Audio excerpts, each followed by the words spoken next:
ఇంటి పేరు. కొంతమందికి ఇంటి పేరు అంటే చాలా బలం. దానిని బట్టి వారు ఏ కులస్తులు, ఏ ప్రాంతానికి చెందినవారు అని పరిశీలించి పరిగణించడానికి ఇతరులు కూడా ప్రయత్నిస్తుంటారు. మా తాతగారి పేరు అసలు ఎడ్ల. ఆయన బర్మాకి బ్రిటిష్ వారి తరపున యుద్ధానికి వెళ్ళి అక్కడ చనిపోయారు.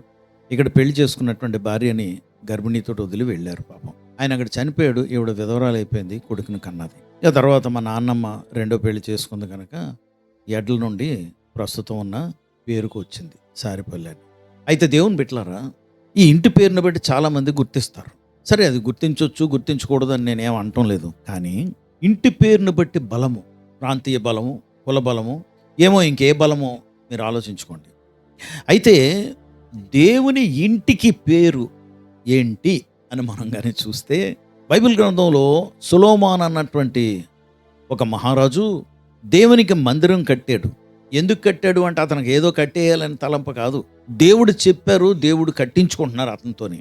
చాలా వైభవంగా కట్టాడు. చాలా ధనము, చాలా డబ్బులు, అంటే చాలా బంగారము, వెండి, నగలు అన్నిటితో పాటు ఆ మందిరాన్ని స్థాపించాడు. అప్పుడు ప్రతిష్ఠిత ప్రార్థన చేసినప్పుడు దేవుడు జవాబిచ్చారు. 2వ దినవృత్తాంతాలు 7వ అధ్యాయము, ఇంగ్లీష్ బైబిల్లో 15-16, తెలుగు బైబిల్లో 16వ వచనం. ఏమని దేవుడు జవాబిస్తున్నారంటే, నా పేరు ఈ మందిరమునకు నిత్యము ఉండునట్లుగా. ఏంటండి? నిత్యము ఉండినట్లుగా. ఏంటి? ఈ మందిరానికి, నా మందిరానికి నా పేరు నిత్యము ఉండినట్లుగా నేను కోరుకుని ఆయన కోరుకుంటున్నారు. అందుకే ఏం చేశారట? పరిశుద్ధపరిచారు. ఎవరు పరిశుద్ధపరిచారు? దేవుడు. నువ్వు పరిశుద్ధపరచగలవా? అందుకే మానవ ప్రయత్నంగా మనం ఏం ప్రయత్నిస్తామంటే, మా మందిరం కానీ చూస్తే ఇక్కడ వికెట్ గేట్ లాగా స్టీలు బ్యారియర్ పెట్టాం. చాలా మందికి చెప్తాం, ఇది దాటి రాకండి. ఎందుకు? ఇదేదో పరిశుద్ధ స్థలం, ఇందులోకి ఎవరో రాకూడదని. మేము పరిశుద్ధులమా? మేము కాదు. మరి ఎవరు రావాలి? ఎవరైనా రావాలంటే, పరిశుద్ధులు రావాలంటే మేము ఎవరో రాకూడదు, నేను రాకూడదు. ఎందుకంటే అతి పరిశుద్ధమైన స్థలం ఇది అని. దేవుడు ఒక్కడే పరిశుద్ధుడు. ఆయన పరిశుద్ధపరచగలిగిన వాడు. నిర్గమకాండం 31వ అధ్యాయము 13వ వచనంలో మిమ్మల్ని పరిశుద్ధపరచువాడిని నేనే అంటాడు. ఏంటట పరిశుద్ధపరచటం? దేవుని కొరకు ప్రతిష్ఠించటం. ఉదాహరణకి మా పిఏ సిస్టమ్ ఉంది. ఈ పిఏ సిస్టమ్ ఇలాగా మేము చర్చిలో వాడుతూ డ్రమ్స్ ఉన్నాయి. డ్రమ్స్ ఉంటే వాటిని దేవుని మహిమ కొరకు ఇది ప్రతిష్ఠిద్దామని చెప్పి ప్రతిష్ఠించాం.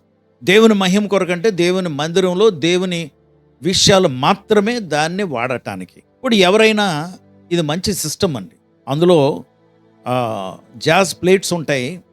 ఆ ప్లేట్స్ బ్రాస్ ప్లేట్స్. అవి ఇక్కడెక్కడ దొరకవు.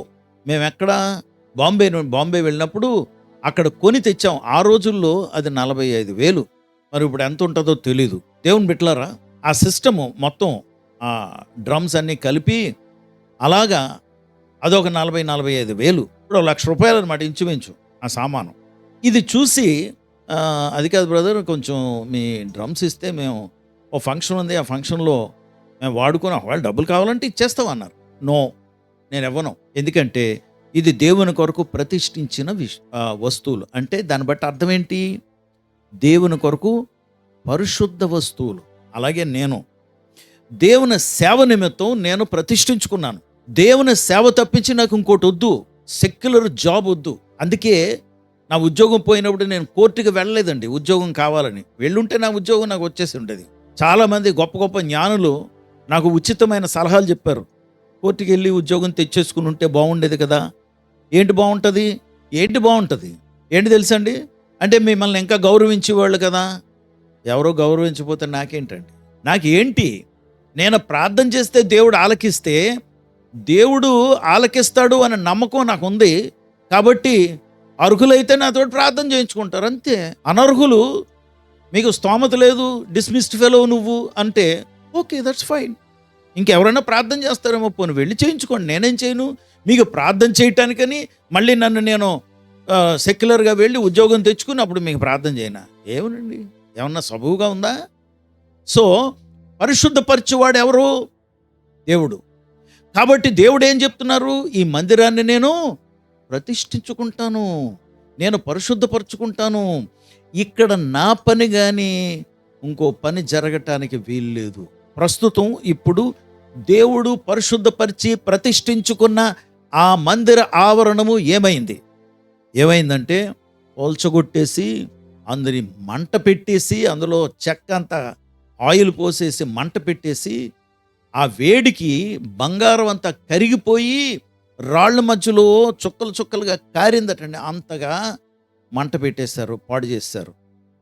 దేవుడు యేసుప్రభు వారు ప్రవచించారు, రాబోతున్నటువంటి దినాల్లో ఈ ఒక రాయి, ఒక బండ ఇంకో బండ మీద ఉండదు, మొత్తం కోల్చగొట్టేస్తారని ప్రవచించారని. అదే జరిగింది. కాబట్టి ఇప్పుడు మందిరం ఉందా? లేదు. ఒకవైపు గోడ మాత్రం ఉంది, అంతే.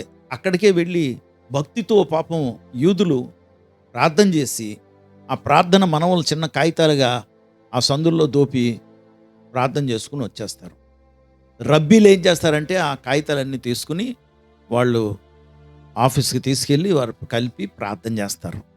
ఈరోజు గోడ తప్పించి మందిరం లేదు. మరి అక్కడ ఏముంది తెలుసా? అక్రమంగా రోడ్డుల మధ్యలో, రోడ్డుల వీధుల్లోని ట్రాఫిక్లు ఆపేసి, మధ్య భాగాన్ని జెండాలు పాతేసి మందిరాలు కట్టేస్తారే, అలాంటి దేవుడు మన దేవుడు కాదు. మన దేవుడు పరిశుద్ధ దేవుడు. స్థలమా?